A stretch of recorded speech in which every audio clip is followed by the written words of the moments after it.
Are you a man and you've had challenges with mental health in any way? Maybe it's stress, maybe it's a bit of anxiety, maybe feeling down or something else, or any other gender, and you've had these challenges as well because this applies to everyone, right?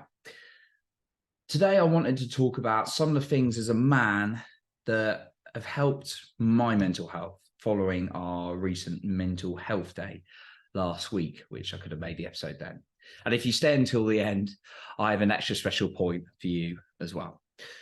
Now, in my life, before we start, I want to be really clear. Obviously, if you've got serious mental health challenges, mental illness, as I always say, do go and seek out professional support and guidance, of course, right? I'm just sharing my own experience here. I'm not a professional. So I've had my own challenges in my life, right?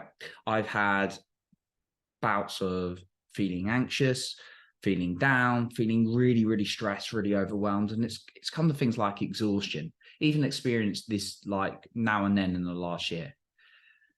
And I've had rejections in multiple areas of my life that really impacted me and just setbacks. And as a guy, as anyone, it can be hard. Now, I really want to share my experience as a guy experiencing this, because we talk about mental health, but also we talk about like guys and like how guys should be, could be, what's the ideas. And there's always these different ideas right out there. And there's people saying different things. There's different books on it. So I'm really just sharing my own story today on how I've been able to navigate maybe some of my challenges. Because times are not always smooth, right? And we've got to find what works for us, I personally believe. Now, ask yourself this, right? If you're perhaps impacted by the same challenges again and again, how will you address it differently? Because that's the question I had to ask myself. So here are some of my top tips that I personally found with my mental health as a guy. So the first one is a combination of action and feeling. And it's not 50-50. That does not mean 50-50. And what I mean by this is there are times where there are days when a real tough situation has come back to me. Maybe it's the ending of a certain relationship, or maybe it was I lost someone in the past, or maybe grief's come up from the past and I had delayed grief, as in, and grief doesn't just mean the loss of someone dying. It can mean like loss of job, relationship, etc., and any kind of relationship. And sometimes those days I've needed to like feel a lot more than do stuff. And sometimes I'm feeling pretty good, so I just need to be taking more action.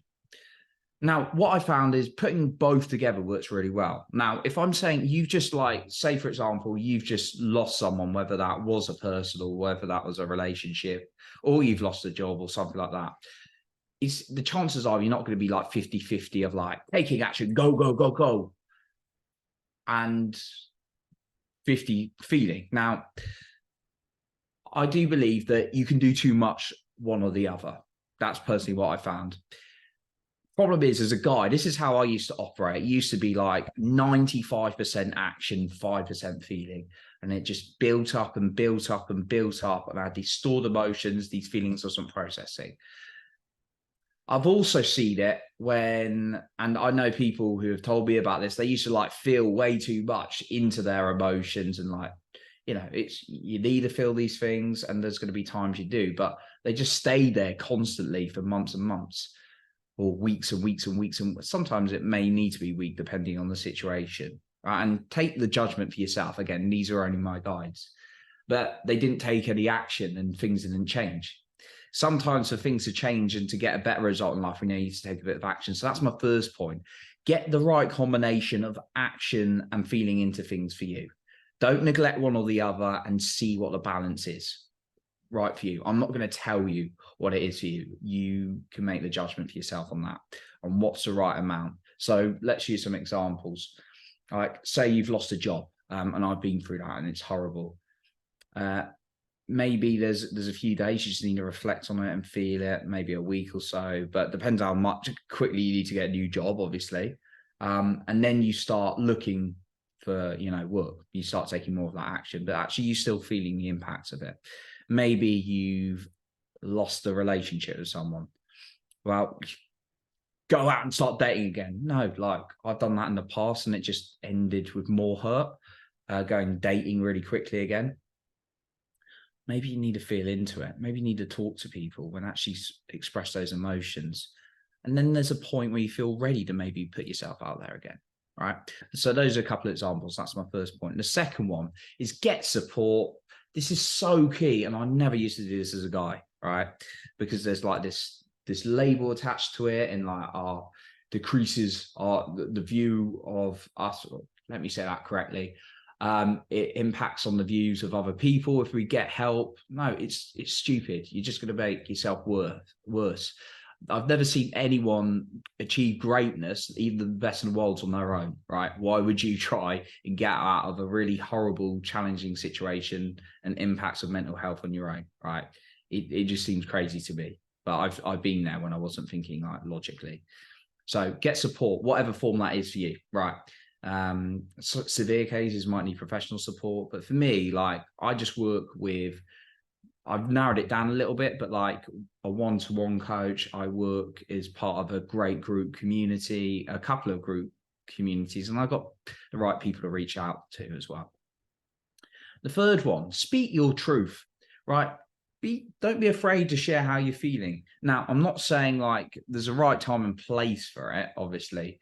It's not like you go on a first date with someone, you say, oh, you know what, I was really, really hurt by that previous breakup. I felt really insecure. And it's like, that's just the person's going to leave, right?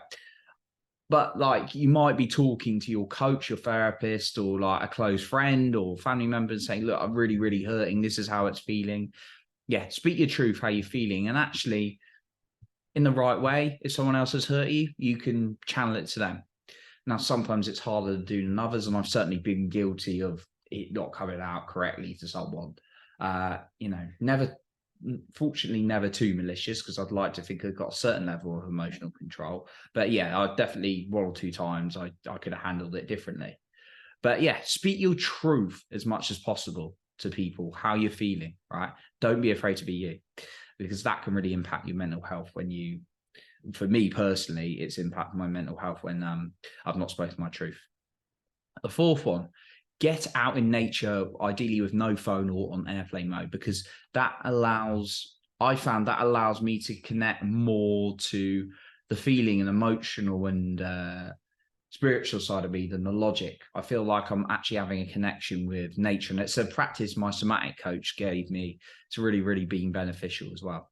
And then the fifth one, take small habits. We talked about action in the first one, but actually your action doesn't need to be massive. Now, the difference between action and habit is action tends to be something one-off, but habits are things you do consistently, also known as activity. So just take small steps. Like, even I've been not very well recently, and I've been building up to walks, and then I'll go on to small jogs and I'll build up again. Now, there are times I'll just like smashing out 10K PBs. If I try and do that, like just us being ill, that's not going to happen. So when you're going for a rough time, maybe mental health impacted, don't try and overload yourself. Don't try and be an achiever, because you're just going to set yourself back, I've personally found. So let's go on to my bonus point I've got for you as well. One thing I found really, really beneficial is joining like support groups in whatever form that could be. It could be a personal growth group, could be if you've got a particular challenge, you're hooked on something in particular, there's all those kind of groups. But a community of people, like I'm doing a men's retreat in what date are we on? In about 4 weeks' time. And that's going to be a great way for me to connect with other guys and actually share our challenges. And I've done that before, even in like a one-to-one, and actually you feel connected. You don't feel like you're so alone. And that's really important, because loneliness is a real impact on mental health, I personally found. So that's my bonus point for you there as well. So once again, those are just that's my guidance personally, as someone, as a guy who's had like different mental health challenges. I hope it's been useful. Again, if you've got a serious challenge, do go and seek the support of a professional, because I'm not one. I'm just a man sharing his story. And I hope that's helped in some kind of way. I appreciate you for being here. You're improving other people's lives by being the best you. And remember, you are in control of your own self-esteem and confidence.